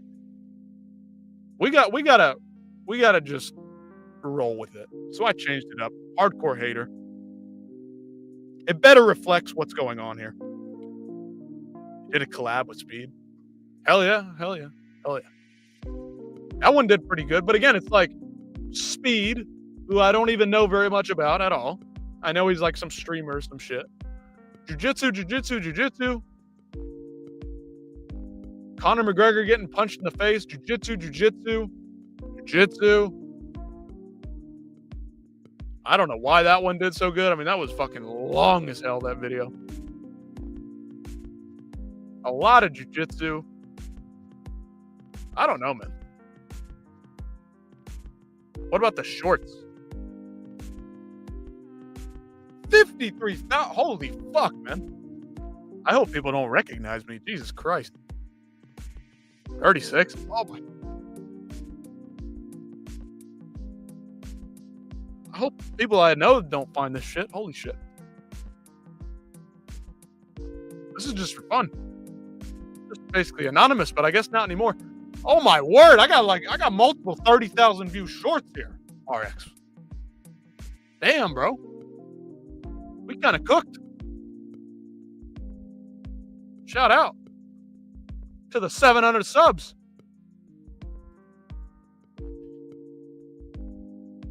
That Riley kid, a third biggest short, people hype from. I don't know a lot about him. I mean, I've watched him fight 2 or 3 times, but I don't know why he's such a big star, bro. I posted it on TikTok too. It got like 53,000.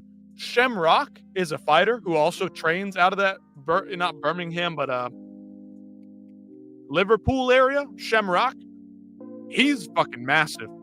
He commented on the video the other day because I posted that months ago, and Shamrock, the fighter, commented on the fucking post.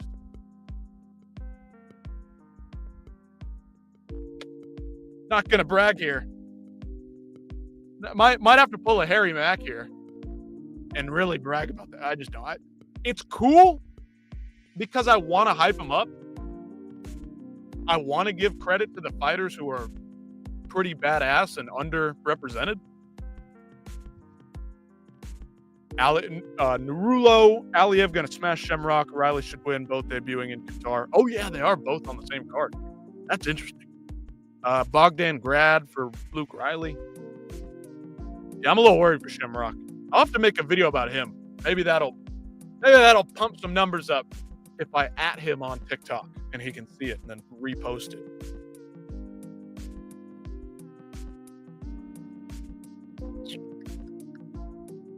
Yeah, I mean, I'm pretty solid on these 25, 20. Dude, we fucking cooked on the shorts. Now we have Diaz versus Paul too, I heard. I don't think it's confirmed. I think Nate Diaz said, I'm all in. I confirmed it, but I don't know if it's really true. Dude, holy shit. We got a lot of 20,000+ views on these things.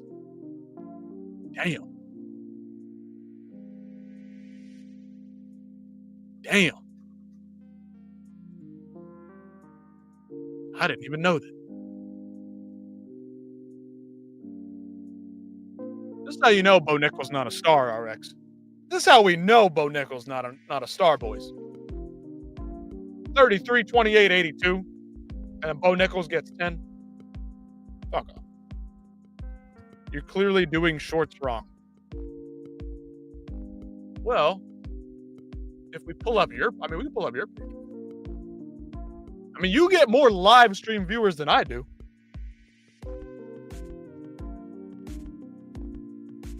You get more people on live than I do.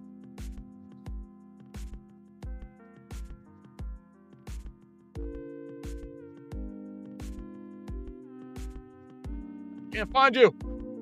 Can't find you, RX. There he is. There's RX. What you doing better views than I am. 28, 31, 36, 13 is not great, but whatever. The thumbnail's a little bit hard to see, I guess. Maybe that's the criticism.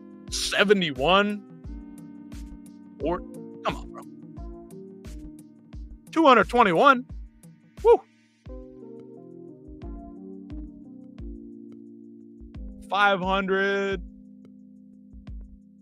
I don't know, man. It don't matter. Better view with 600 less subs. That's what I'm talking about, dog.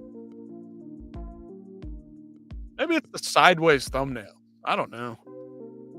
I mean, the Big Marcel full roster, those should be 267. 303. Tom Aspinall quit. I don't know. I don't fucking. YouTube is hard. I don't know what the fuck I'm doing, man. 187 subs, and you're getting 1.28, like consistently 5, 6, 400 live viewers. What is it? I don't think you're doing that bad. Plus, I mean, I don't know. Maybe you're trying to make a living at this. Maybe you got hopes and dreams. I'm not trying to crush them. I don't care. I'm just doing this because I'd be talking to a brick wall if I wasn't. If I wasn't doing this, I'd be talking to a fucking brick wall.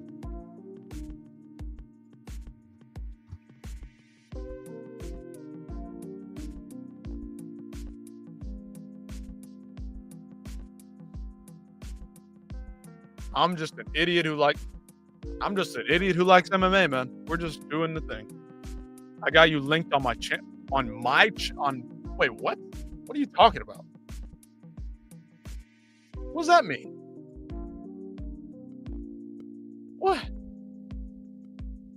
You got me linked on where? What do you mean? Twitter RX. I don't know what you're talking about. Playlist, post. I don't know what you're talking about, brother. I got you linked on my channel. I don't know what you mean, man. Linked like literally like an internet link, or you mean linked as in like we're tied like best buddies? I don't know what's going on. Anyway. Oh, yo. I gotta brag a little bit, RX, just because you're here hanging out. 1.9 total views. And I only got like 100 comments total for like a 3 or 4 hour stream. 1.9 thousand. Hell yeah. Shout out to the fucking Southeast Asians are pulling through on these two. Those early morning one championship cards are fucking sick. Those are pulling in good numbers. And it's a hell of a good time. Because those fights, they're cranking them out quickly.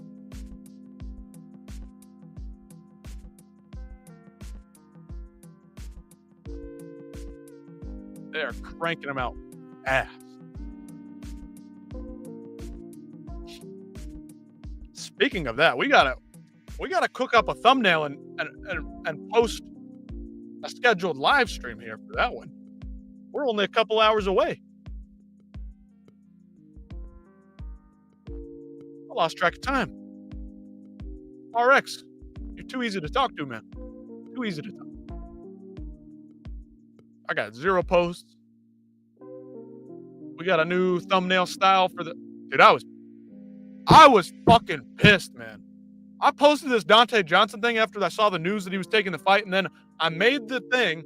I made the thumbnail. I edited the shit up. I posted it, and then 2 minutes later, oh, he's not fighting.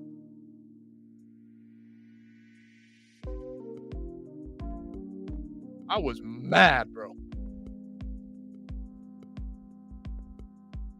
Hey, you cover my ass because it's Friday. I mean, we're almost 1 day away from the fight. People love Reese. I think he's pretty fun to watch. I'm not gonna lie. Dude is all action for like 2 minutes. I like it. Oh. I will say, RX, I am very proud of the Dana White thumbnail from The Godfather. I'm like, that is my magnum opus. This is my...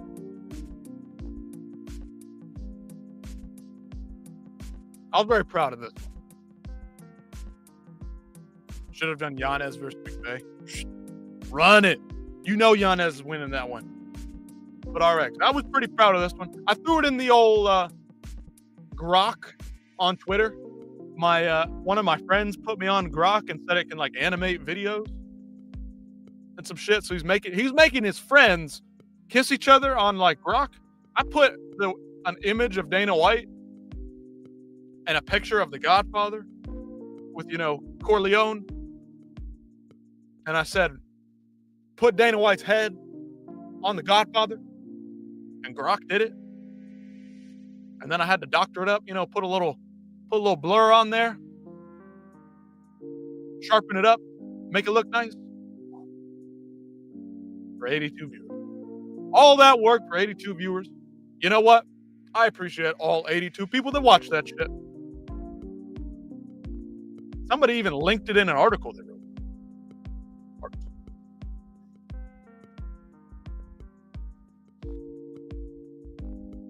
Somebody even linked it in an article. But I'm afraid this person that wrote that article seems to have a real problem with the UFC.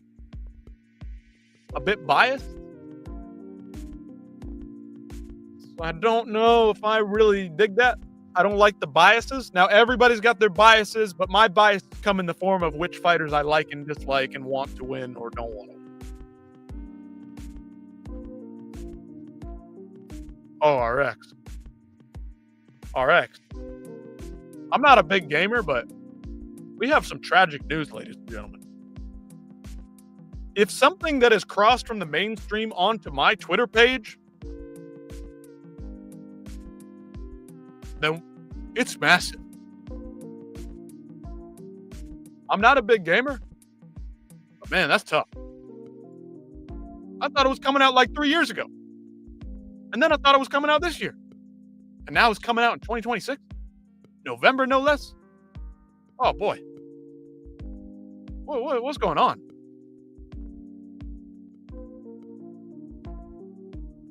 Anyway. If GTA 6 was a UFC fight. I guess that's why I saw it. PFL will be dead before GTA 6. I'm glad this new guy, John Martin, seems to have a fucking decent head on his shoulders. He doesn't seem as stupid as Don fucking Davis. Jesus. Somebody smarter than him finally come in here and doing some shit. Oh, Dana's gonna have a documentary on him now? The fuck is this, man? What are we doing? Oh boy. That'll do it for me, RX. I know you're probably the only one hanging out around here, but for all the boys, ladies and gentlemen, showed out for this one. We've been going for almost 2 hours. 2 hours. It's been a long day for me.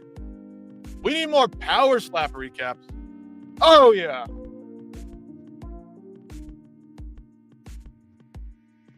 Oh, yeah. Power Slap. We can't get enough of those. I mean, I think I'd go viral. You know, Dana White would probably personally invite me to his cookout. Personally invite me to every single fight. You know, that would be me sitting right there. If I covered Power Slap, but fuck them. Fuck them for doing that Power Slap shit. Dude, if the UFC did a Muay Thai league, it'd be over. It'd be cooked. All these divisions, all these worlds. Enjoy one.